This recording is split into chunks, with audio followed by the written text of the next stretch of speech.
నమస్కారం ఘంటారావానికి స్వాగతం. ముందుగా ప్రధాన అంశాలు. ముఖ్యమంత్రిగా బాధ్యతలు చేపట్టిన చంద్రబాబు పండితుల వేద మంత్రోచ్చారణ మధ్య స్వీకరణ.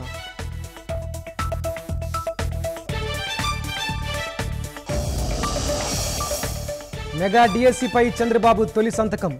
16,347 టీచర్ పోస్టుల భర్తీకి ఆమోదం.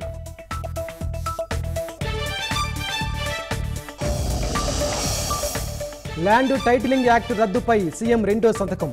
పింఛన్ల పెంపు, నైపుణ్య గణన, అన్న క్యాంటీన్లకు ఆమోదం.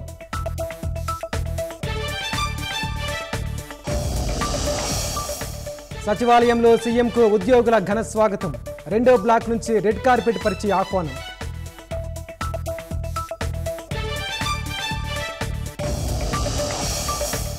నవ్యాంధ్ర రథసారథికి రాజధాని రైతుల అఖండ స్వాగతం. భారీ గజమాలలు, రోడ్డుపై పూలు పరిచి శుభాకాంక్షలు.